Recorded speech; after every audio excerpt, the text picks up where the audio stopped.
Okay. Hello and welcome to the Saving Grace podcast. On this, my first ever episode, I really couldn't think of anyone better to join me today than a lady who has inspired me so much in recent times. She really has been my saving grace on days when I needed her to breathe wisdom and guidance into my soul. I came across Paula Darcy's YouTube channel, Narc Con, on my continuous search for answers, and every single video Paula recorded spoke to me. It was like finding my guardian angel. She would often be playing in my ears as I fell asleep at night or accompanying me on my work commute each morning, because everything she said I had experienced and could identify with on a deep level. Paula's YouTube channel is relatively new, but already has thousands of views and followers, which is an indication of just how many people are impacted by having a narcissistic person in their lives. And I know her channel will continue to go from strength to strength, as it is just such a beacon of light and hope for so many.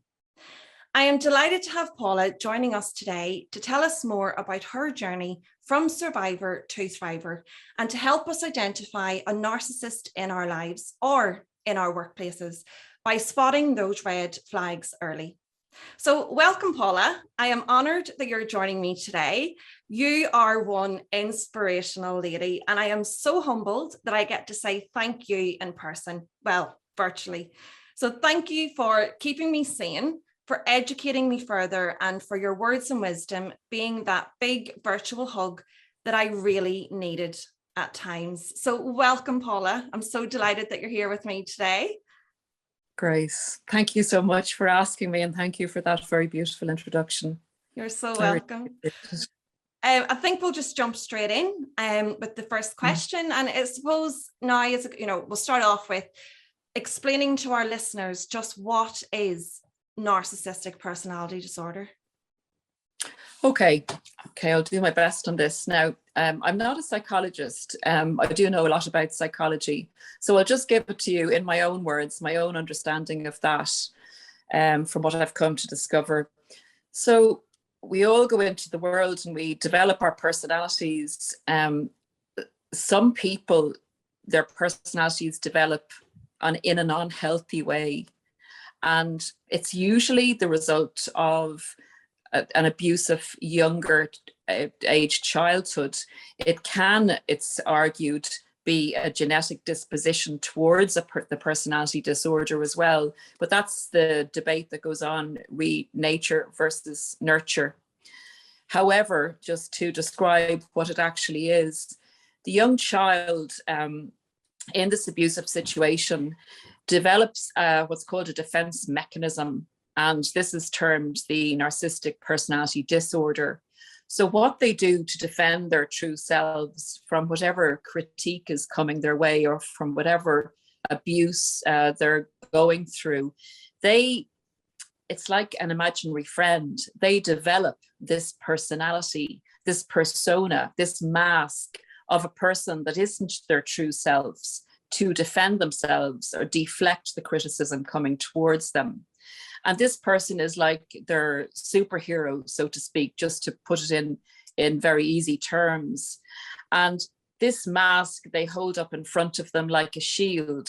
And this is their personality disordered.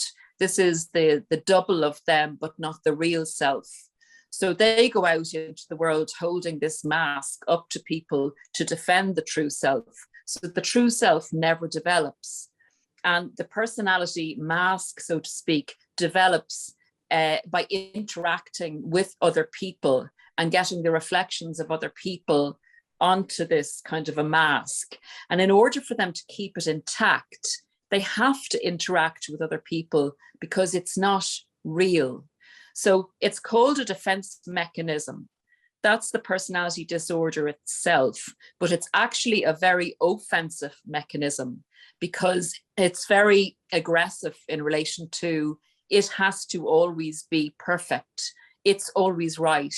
It's a defender of any criticism that might come and get through the mask to the true self. So the narcissistic personality disorder has to be maintained in a very strong sense by the individual. And again, then any critique that comes at it gets boomed right back at the person. And any person that goes against the narcissist the narcissist tries to put flat on their face so that they keep their shield up against their true self being harmed. I hope that's okay. Yeah, absolutely. No, that all resonates so much with me now that I personally am a lot more educated in this type of disorder. All of that just makes so much sense. And it's amazing how you don't realize it at the time, but when you look back, that is exactly how the person that I knew was presenting themselves to the world. So yeah, that all makes a lot of sense. So how do you know so much about this disorder yourself? Okay, I was always interested in psychology and very interested in people. I mean, anytime I'd go out or whatever, they used to say to me, oh, close the clinic, Paula, because I'd be, oh, why do you do that? And, do you think it's because of this? So that's as a starter. So I had a hunger for psychology. So I had an instant about, 10 or 15 years ago. Empaths often attract narcissists, as we know. Absolutely. So we may, have come across a few of this personality type in our life, and we may also have had some narcissism in our childhood, a narcissistic individual or a parent or family member. But I remember having a very, very traumatic and difficult relationship. Now, I did before that have a normal one.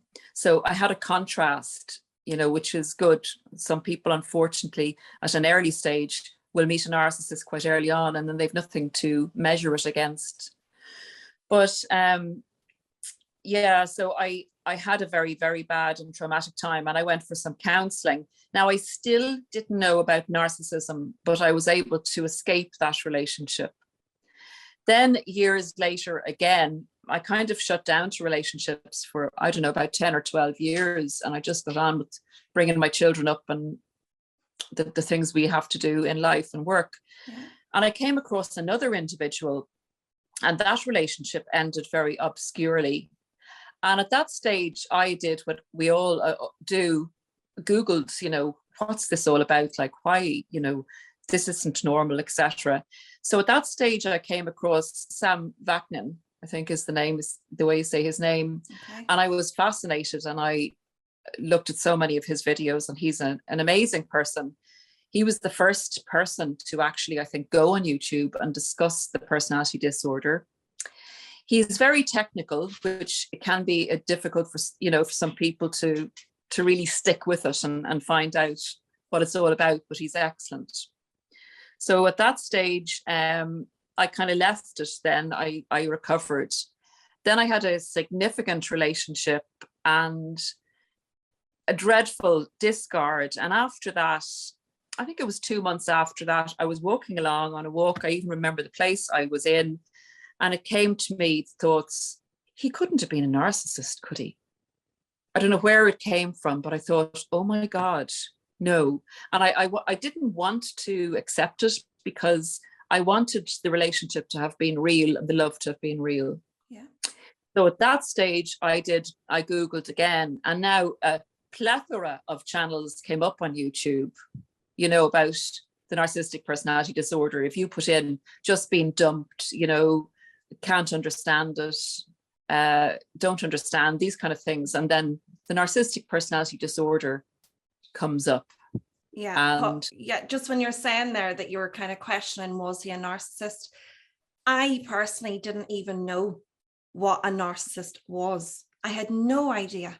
I hadn't even heard of the word. Whereas in today's society, it is a word that's being used. Some people say it's being overused, and we have to be very careful, not to brand somebody a narcissist when they do not have narcissistic personality disorder. And some people think a narcissist is someone who loves taking selfies or who loves themselves, but it's just not that.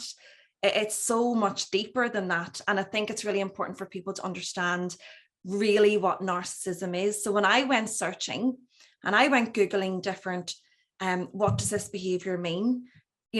And then narcissism started to come into my world and into what I started to research. And then pennies just started to drop.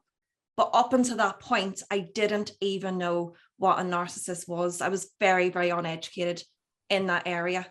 And I suppose that's where my passion for the awareness of it comes now, that it's really important that we understand this disorder, because there are things to look out for. And you spoke earlier, you just mentioned there the word discard. Now, a lot of our listeners may not have even heard of that word discard. I'm very aware of discard and how it happens. So would you mind speaking through maybe, I guess, the traits of a narcissistic relationship from beginning to end? Because I'm sure we both have experienced exactly the same thing. So how a narcissistic relationship will begin and how they will end. Okay. So the narcissistic personality disorder is on different levels. There's different types of people within that, that have this disorder, but there is a diagnosed and recognized pattern for how they run their interpersonal relationships. So I would concentrate mainly on the intimate relationship, where it's kind of easier to see the personality disorder because you've been experienced, you have the experience with one person on a one-to-one basis. And so it's often where they show the disorder more because friends don't even time to time.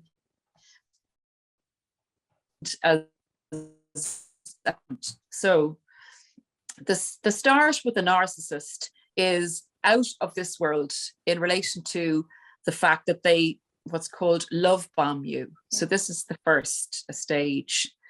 And this narcissistic person will give you the most attention, the most intense validation of yourself, the most praise of you.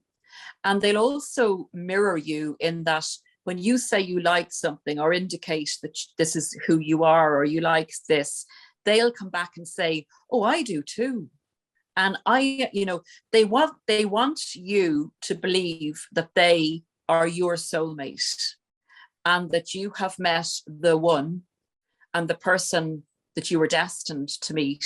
And it's all very, wonderful. And you will feel it is like a drug. You will, no matter who you are, feel quite addicted to it without realizing it's an addiction. You think that you're falling deeply in love and that you're developing a deep connection with this person. Yeah, that's something that, again, that I completely resonate with. And then in my own learning, I realized that then creates a trauma bond. Yes, it is very difficult to extricate yourself at the end of the relationship because there is such a spiritual, emotional, physical, in every way, sexual bond that the narcissist really works on gluing you to them, attaching you to them in that phase. Because once they get put that investment in you, they then want to harvest their crop, so to speak. I know that sounds terrible, but it is actually, in fact, what they do. So they want you to attach to them, but they don't attach to you. So they are able then to logically and coldly manipulate you once they have you hooked in. Yeah, that's the love bomb stage. And then what happens then after the love bomb stage? Once you are absolutely hooked in, and they know that they have you hooked, what will then happen? Okay, then it's the middle stage.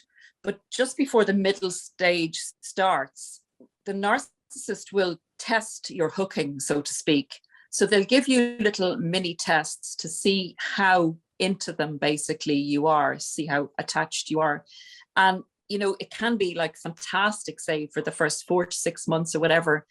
And then all of a sudden they'll say, maybe disappear, or they'll triangulate you with somebody else just to see how much you chase them, how much you're attached to them, how much they mean to you.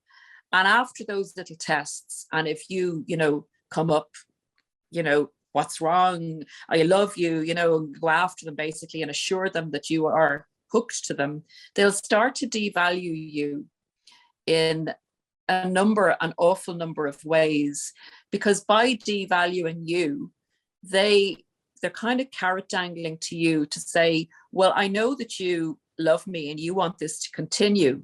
So if you want this to continue, you have to be a good boy or girl and do what I want you to do.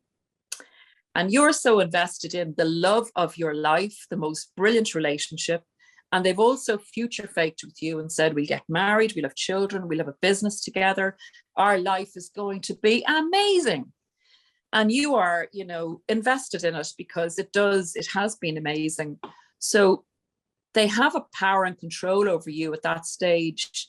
And you will find yourself submerging your own personality when they start to critique you in order to maintain the relationship and kind of chase the relationship and do all the work you think you have to do to put in to keep the relationship going. But they will be devaluing you as a manipulation to get you to do what they want. And that is the devaluation phase. And the thing about the devaluation as well is that it can be so subtle that it's not, overtly obvious. It's so subtle, and it's over time, and you become more broken as time goes on, until, I guess, in my experience, I was so low and so broken, I couldn't understand how I'd let myself get to the place that I ended up in. It was very, very different to the person I've always been. And it really was a horrible time. But you said there about triangulation, and I've come to be aware that triangulation is a pattern. It is something that will continually happen. Do you want to explain just to listeners a little bit about what triangulation is? Because it's extremely harmful. I find that part so difficult. I think triangulation is excruciating. I have to say, personally, I had never heard the word triangulation. I didn't know it was a manipulation technique, and I only found out about it through YouTube and listening to education about narcissistic personality disorder. So triangulation is when you're in a relationship, say, with this person or those two people, and this narcissist will pitch you against somebody else in a competitive way. You don't realize that this is what they're doing. So just as a day-to-day thing, and subtle is as it goes. So it is very hard to realize that you're being abused at the time, as you said, Grace. So they may bring up their ex in conversation gradually. And in the past, they may have, say, really given out about their ex and said their ex is crazy and they don't want anything to do with them, and list a huge amount of critique against that person. And then they'll subtly change that. They'll subtly drop in, but she wasn't so bad, because she did actually do this quite well. And it might be something you're doing at the moment. And they'll compare you and this other person. And unfortunately as well, they may actually be communicating with this other person and bring it into your lives, bring this person into your intimate relationship, and you'll feel that you're in a kind of a threesome, and you're working harder for the narcissist to say, well, you're the important person to me, because they're deflecting over to the other person and praising them, and in praising them, they're kind of knocking you. It's very subtle and it's very insidious, and it's awful. It's a terrible form of getting you to compete for their attention. It's without awful. realizing. It is awful. It brings back so many feelings of how I felt when it did happen to me, to pitch people off. And then I guess as a result of the triangulation, I personally lost my confidence. I was constantly comparing myself to the new supply. Why was I not good enough? Why don't I have this? Is it because I'm not this? Is it because I'm not that? My self-esteem was in my ankles. At that point, I lost a serious amount of weight, an unhealthy amount of weight, because my mind just wasn't right. And I really, really did lose myself, you know, and I had no reason to, but inside I just didn't feel good enough, because I didn't know what triangulation was. It had never happened to me before. So if he's coming out of the relationship with me and very, very quickly into a relationship with somebody else and continues that pattern, you know, that is something that I just couldn't wrap my head around. And I've come to realize as well that the triangulation was happening before the end of your relationship, before your final discard. The new supply was already up and running. The new supply was already hooked. So it's very easy to have something there to jump straight into and to start the cycle all over again. And that to me, I just could not get my head around that at all. And I think that's, again, another quite a common trait, isn't it, in narcissistic relationships? It's really a common trait. They will always have a backup supply or plan because, again, they don't attach to anyone. So for them, it's literally a game. It's like moving chess pieces around on a board. Yeah. They'll go to the old supply or they'll go to the new supply. Sorry, I know we call people supplies because they supply the narcissist with what they need. So it's just a term we use in our community. For your listeners that don't understand it, it's people. It's their new intimate partner, their old intimate partner, or they'll be cultivating new intimate partners. They can even be on dating sites. They can be flirting when they go out with people. They connect. They just, because they don't honor a person as a person, they see people as objects, that they have no problem jumping from one person to another. And it's a real sign of a narcissist if someone can just move on really quickly with somebody else. So it's a diagnostic tool you can use, but it's very, very damaging and very upsetting for the person that has been with them, you know, in a relationship. Absolutely. And the new person and the new supply, as we just explained, that they go on to be with, have absolutely no idea. And I, you know, being an empath, I genuinely feel for the next person who has absolutely no idea what's coming their way. They don't know their patterns, because for people like you and I who have had to spend years researching, understanding what happened to us, why are certain people like this, you know, the new supply has absolutely no idea. And I guess just in my experience, I think they have a certain type. So what type of person does the narcissist pick up? I think that's really important to talk about, because there is, I think as well, even in person to person, supply to supply, there is a common denominator in each of those people as well. I don't know if you'd agree with that. Yeah. Yes, there is. The narcissists have favorite types of people that they would like to have a relationship with.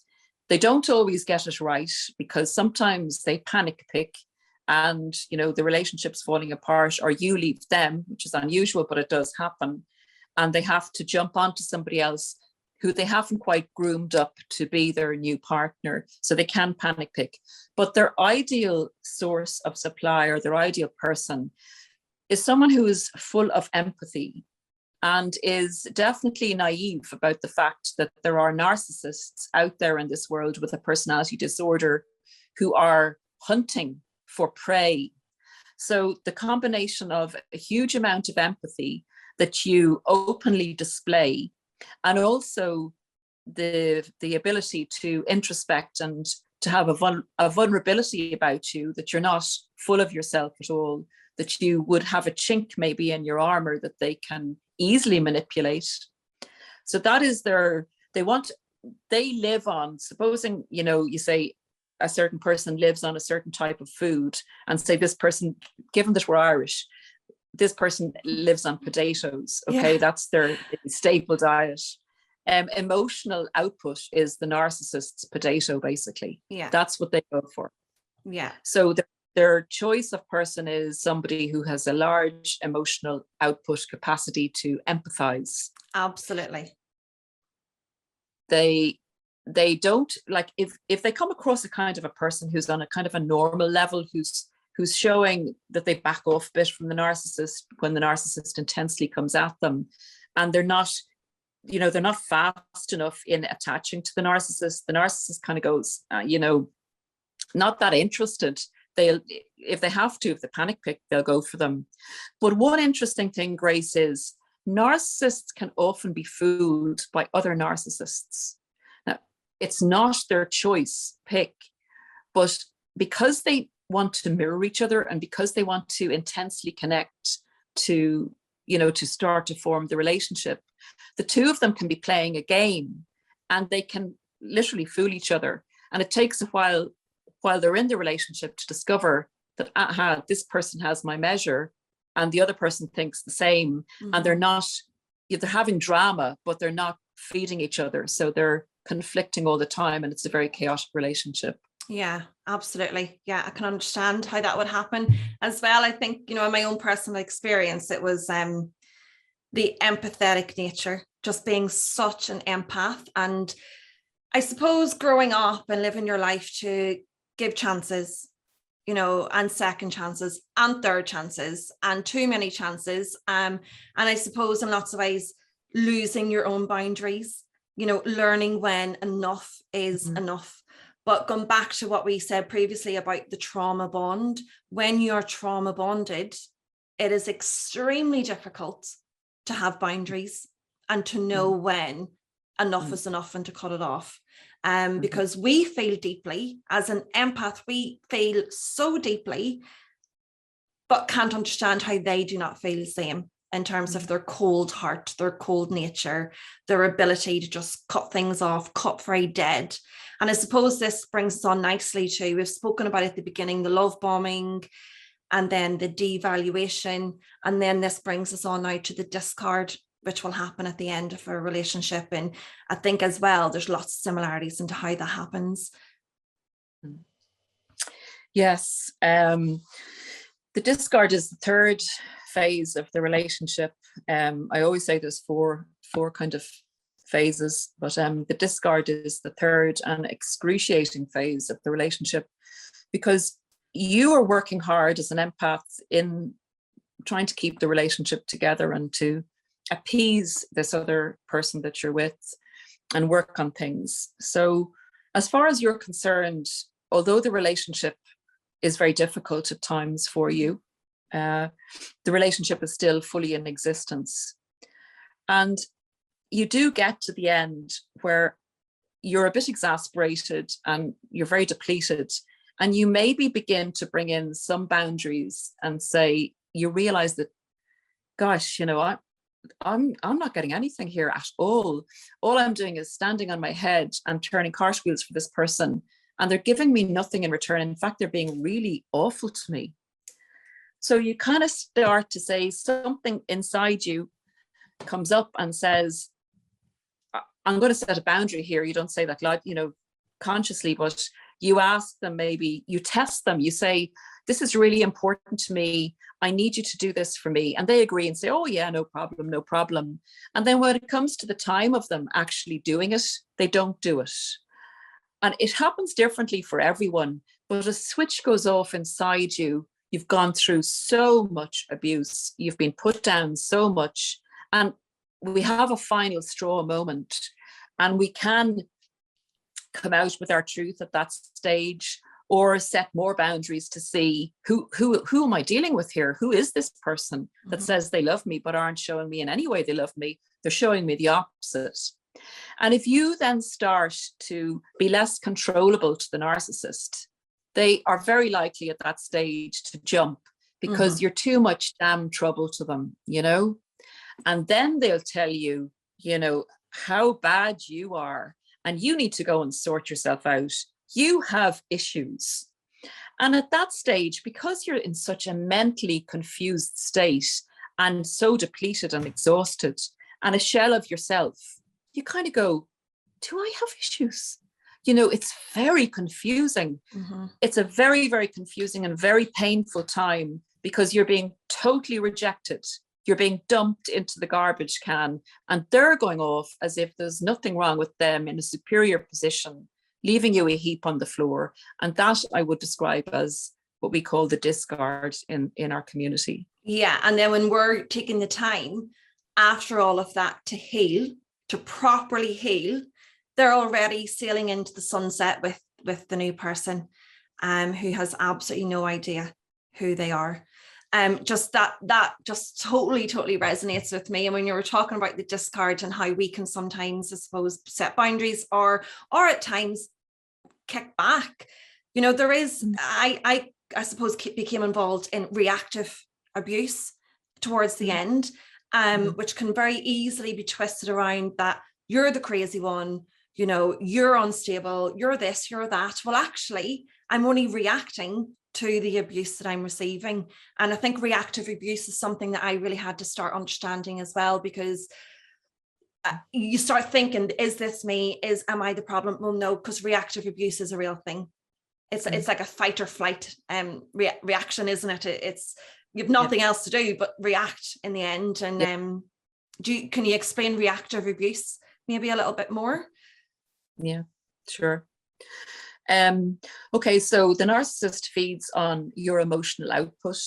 So in the devaluation stage, they will manipulate and provoke you to get you to react, because if you react emotionally to something that they have done, or because of them, they feel empowered by that, and that keeps this mask that we talked about in the beginning, this defense mechanism, strong.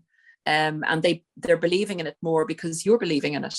You believe that this person that they're putting up to you actually exists, but in fact, it's just a caricature. And in behind that caricature is a 2-year-old child cowering down and holding this up. So the more you react to what they do, the stronger this narcissistic defense mechanism mask becomes.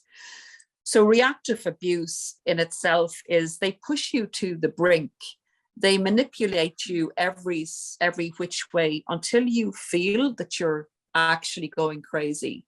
And some part of you that still remains, your essence, will react to that in a kind of a struggle to survive.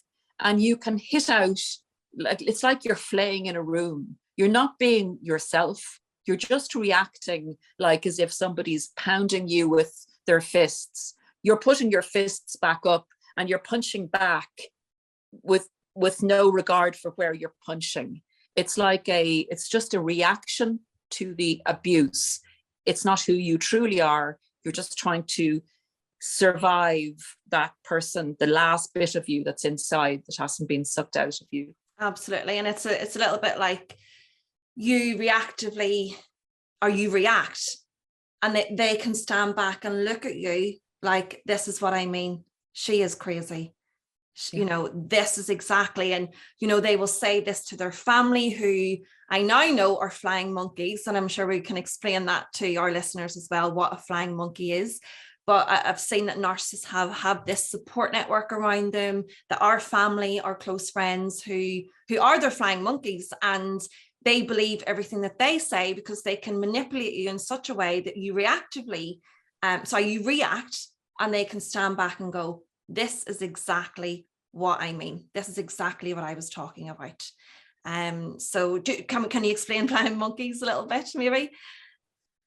Sure. And just Grace, just going back to the reactive abuse thing as well. Remember that the narcissist actually feels inferior, but wants to feel superior. So when they see a beautiful, empathic person and see how wonderful you are, they're actually jealous, and they do need to put you down. So they do manipulate you into this crazy state, so they can prove to themselves that they were right, that you weren't all that really. So, you know, you're reacting in a terrible state, reactive abuse. And then they go, after they've caused it, look at her, look at him. You see, I was right all the time. So anyway, I just wanted to add that it's an actual jealousy on the narcissist part. So flying monkeys are people that work on the narcissist's behalf. to gather information and to pass on information to you without the narcissist having to directly put themselves in the firing line to be rejected or whatever. It's just another game they play. They send out their flying monkeys, like the Wicked Witch on The Wizard of Oz, I think, sent her flying monkeys out, and that's where the term comes from. But some people don't realize that they're being used by the narcissist, and they genuinely believe everything the narcissist says about you being crazy, and they work on the narcissist's behalf with good intentions, believing that the narcissist is a good person who they say they are. The others, the narcissist has kind of love bombed, and they want to be part of the narcissist's network, and they look up to the narcissist, and they're just the coterie of the narcissist. Basically, they want to be in their lives, and the narcissist feeds them what they need, maybe in relation to validation or a job or whatever. They're getting something from the narcissist. So, but yeah, they're basically a third party communication form, bringing information to you and bringing information back from you. Yeah, I felt that as well. I wasn't only dealing with a narcissist, I was dealing with all the narcissist flying monkeys who were their family members, and ironically, who the narcissist didn't always get on with. Narcissist, isn't this funny how, a narcissist might not necessarily like certain members of their family, but as soon as the pressure's on them, they go running right back to that person who they claim to not like very much. And that person will then be there to back them up, support them, because as you mentioned, they are getting something back off that person, whether it be validation of some description, money, financial support, whatever it may be. So often when people are dealing with the narcissist, they're also having to deal with their flying monkeys as well, which can be extremely difficult to deal with, especially in my case when I went through this period in my life. I was living away from my support network. And that was the vulnerability that I had. And I know that was the bait for the narcissist. I was so, I suppose, confident and independent in so many ways. But the little chink in my armor was that I was actually living away from home. I was living away from my loved ones, who they knew I could only access on the end of a phone for long periods of time. And to be on my own, not only dealing with the narcissist, but the narcissist family, sometimes I look back and think, Grace, how did you ever get yourself through that? How did you, because the support on my part wasn't there. So yeah, I think that's something that people should be aware of as well. You're not only dealing with them. I kind of just want to move on to thinking about how the victim of narcissistic abuse really, really feels during this time. And I say that because reflecting on my own experience, and this podcast, as I may not have mentioned, is for, I suppose, people in the education industry, people who are teachers going in and doing a job every day. We have to be the best we can possibly be in order, for our students. But we bring so much things into work that people just don't know about. And in my case, it was a bit like the iceberg, where this is my front, this is who I am, I'm here every day doing a brilliant job. But if only you knew what was going on beneath the surface. And it's something I didn't want to talk about very much. I mean, I remember at the time speaking to very close friends about it, who were my saving grace as well. They were incredible. But yeah, with every line of work and with everybody, there's always so much, that's going on behind the scenes. But I say that because although people didn't know what was going on, from the outside, you could see that there was something not right in my life. As I explained earlier, the impact to me was a dramatic drop in weight. I was there in person, not always there in mind. But I would show up every day, because work as well was my saving grace. It was my purpose for getting up every morning. I had a job to do. It got me out of bed. It gives structure to my days. But yeah, my weight plummeted, which the narcissist knew and never, ever spoke about, never asked me if there was anything wrong with me. That kind of, just didn't care mentality.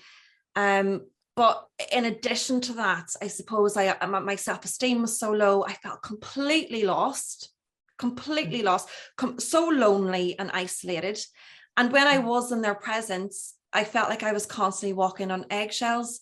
Now, people listening to this will go, well, Grace, you get up and you leave. Like, you don't stay in that type of situation. But it's just not that easy, because when you are trauma bonded and you're living each day in cognitive dissonance, where you just have this brain fog that you just cannot see the wood for the trees. And this is why people stay, even though it's eating you up from the inside out. And then it did get to a point where the discard happened the second time, because hoovering took place in between discard and then getting back into a relationship again. And for our listeners who don't know what hoovering is, it's when they come back insidiously into your life, often without in quite a shocking way, in terms of you're not expecting it, but they will come back into your life to see if they can, the doors just slightly open, to see if they can get back in, and then the patterns happen again. So for me personally, it was after the second discard that was it. That was it. That was it. It is not happening again. I was more educated the second time. I knew what red flags to look out for, but it's the impact that these people can have on your mind, on your body, and literally from the core of who you are, and change who you are literally from the inside out. And this experience is what got me really, really interested in mental health and well-being in the workplace. I'd never had I ever suffered from a mental health condition. I had a very nice upbringing, never suffered in any way, didn't even have any anxiety coming through school, nothing. This was the first time in my life that I felt feelings that I had never, ever come across before. And because it had never happened, I had no tools. I had no tools to deal with it. So my massive passion now is to support staff and students with getting as many tools in their toolbox as they can, not just to deal with people of narcissistic personalities, but any, I suppose, hurdle that comes into their life, because I just didn't have anything. And that's kind of why I'm on the path that I'm on now. But I'm sure you recognize a lot of those things that I've just spoken about, in terms of, feeling insane and crazy and questioning yourself. Don't we question ourselves quite a lot? Hugely. And that is what the narcissist or an abuser of any sort will bank on: your confusion and your lack of the ability to be confident in yourself. Yeah. And that's what they love. And I've come to recently realize that they thrive off your pain. It's your pain and your emotion that feeds them.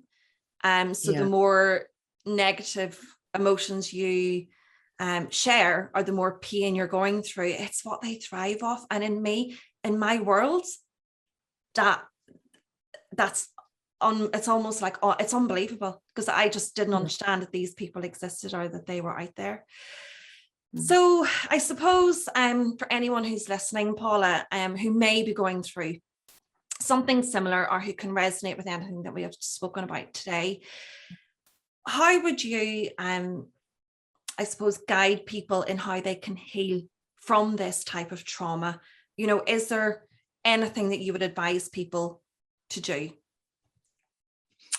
Yes. They're going on my own experience and what I've come to learn about what we've been through. I kind of take the healing on a two-pronged approach. One, I would say, is educate yourself on the personality disorder or what you've been through. So YouTube is a great resource for that. It's free. You don't have to spend any money or whatever.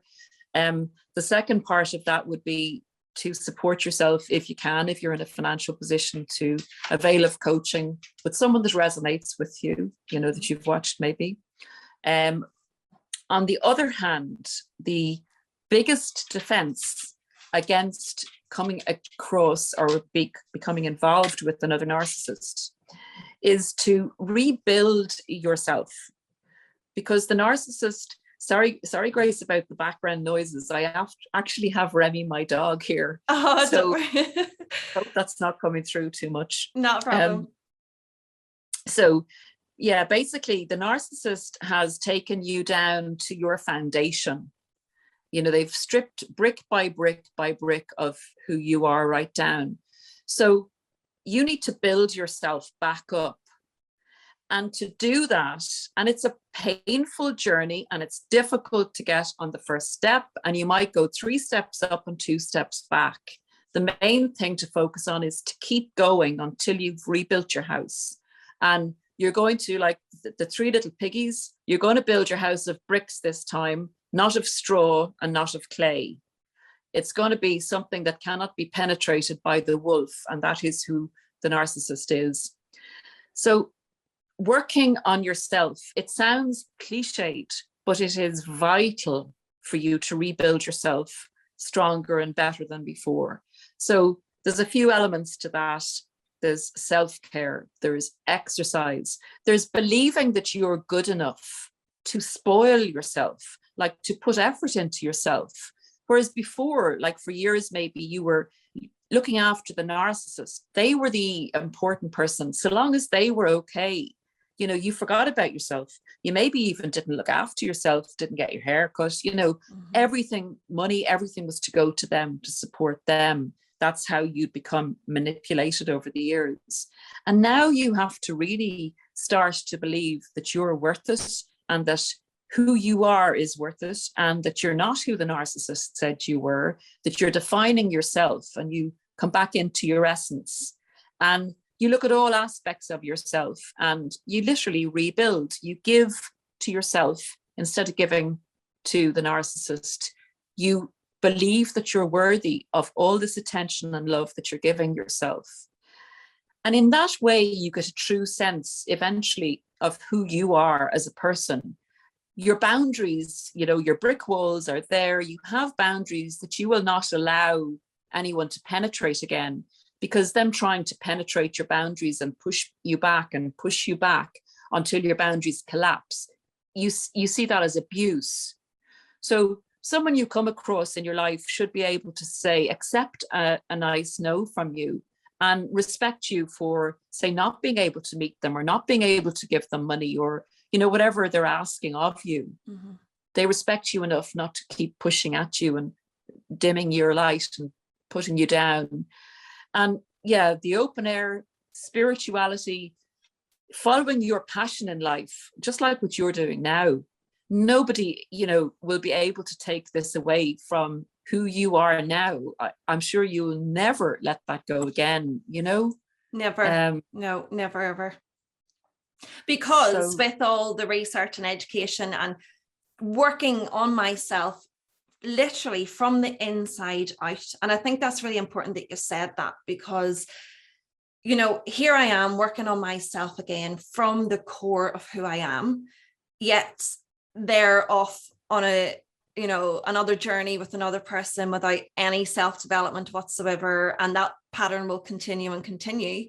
Whereas no, I wanted to work out not only, I guess, who that person was, and why they are the way they are, but why did I get involved with someone like that? And I think, you know, taking some ownership, and I'm not saying blame or anything like that, but reflecting on, how did I fall into that trap, and how can I prevent myself from falling into that trap ever again?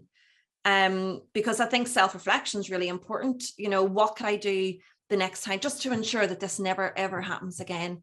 And, you know, with all the, as I said, all the education and the living through the journey and the healing, it's definitely changed me as a person.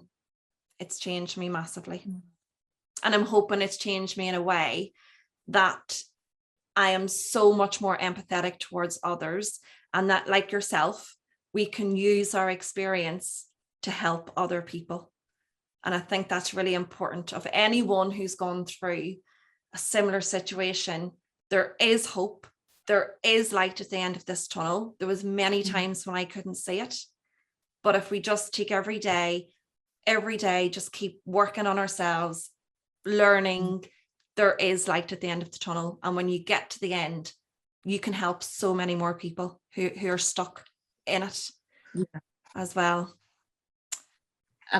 Grace, do you like yourself now? I do. I really do. And as well, you know, on the journey, I really do, Paula. You know, there's so many things about myself that, I love about myself. Yeah. And they're qualities that I've had my whole life. You know, they're qualities that I've been brought up to have.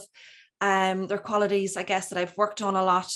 And so the next person that comes into my life, I regard them as, they'll be very lucky because of the amount of self-development I have done. But I will also be very lucky to meet my, you know, match as well. And I really look forward to the day that happens, having come out the other side of all of this. So Paula, thank you so much. I think, let me just see if there's another little question. I was going to ask where listeners can go to, I suppose, for help. Is there anywhere specifically that you would signpost people to go to for help? In relation to kind of the internet resources? Internet. Well, go to the narcissistic community, the narcissistic awareness community on YouTube. I can tell you some of the channels that helped me when I started off, if that's any help. Perfect. One of the channels, I know at one stage, you know, people will say to me that they go to sleep sometimes listening to videos, and they take the videos on a run, and to work, they listen to them as part of the healing journey. And I did too. So the person I used to take to bed with me was, I think it's ASSC Direct. It's a guy called Quinn Halliday. And he's a very calm person, and he really explains the narcissistic personality disorder very well. So he's one I would recommend. On the spiritual level, Pink Girl Teaches, another American channel. She's very good if you are into the biblical spiritual side of it. The classic, I suppose, but it's hard to listen to, it depends on where you are in your healing, is H.G. Tudor, who is a diagnosed narcissistic personality disorder and also a psychopath. He gives very valid and relevant information on YouTube, but again, it is a hard listen. It's probably best if you kind of have accepted the situation and are further on your healing. And then I suppose I'd recommend my own channel. Absolutely. If that's okay. Yes. Narc Con. And I mean, basically, there's another one, Trace Face. She's very good listen, and she's another American channel. Actually, I don't know of any Irish channels. I know you said you're doing a channel now, which is great. Well, this podcast really, but not necessarily a channel, but yes, this podcast. But you're right. I didn't know of any Irish channels until I came across yourself. I don't know why. Narc Survivor. He's a guy from Liverpool, just bringing it back to our kind of side of the world, but it doesn't matter. It's worldwide, and the channels are great. Yeah. And you'll find your own person that speaks to you as such, that you resonate with. So it's worth kind of doing your own research as well. Absolutely. I followed a lady, Caroline Strawson. She was the first online lady that I came across, and she was amazing. But she's really into, I suppose, the neuroscience behind, or the mental side of the disorder. Again, lots of YouTube channels. Throughout my journey at the beginning, I went to CBT, not necessarily for narcissistic abuse, but I guess that was the very first thing that I did. Was I availed of some help of a CBT therapist, which the narcissist called and wanted to do their own therapy as well at the time. But yes, I know. So on the back of that, loads of YouTube channels, brilliant, some really good podcasts. Again, Caroline Strawson was a fantastic one for that. And then when I came across yours, Paula, your channel has spoken to me more personally, I think, than any of the others. And it's really, really helped me. And I take you to bed with me, and I take you on my journey to school in the morning. And, you know, as I've said, you know, I'm 80-90% fully healed. But when we do have those little days, when we do need to pop a little video on, I pop you on, and what you say, I'm nodding my head the whole way through. I'm nodding my head the whole way to work going, yes, that is true. I understand. I resonate. I am not mad. This is exactly what happened. And it's invaluable, the message that you're giving out there to the world. So I really, really hope that your YouTube channel does continue to go from strength to strength, because you're helping people like me so much without even realizing. And you're turning a very hard situation into something really positive. So thank you so, so much. Thanks, Grace. Thanks. You're so welcome. And I wish you all the best in your continued healing. Continued. As well, and with everything that you go on to do. But I'll certainly still be an avid follower of your channel.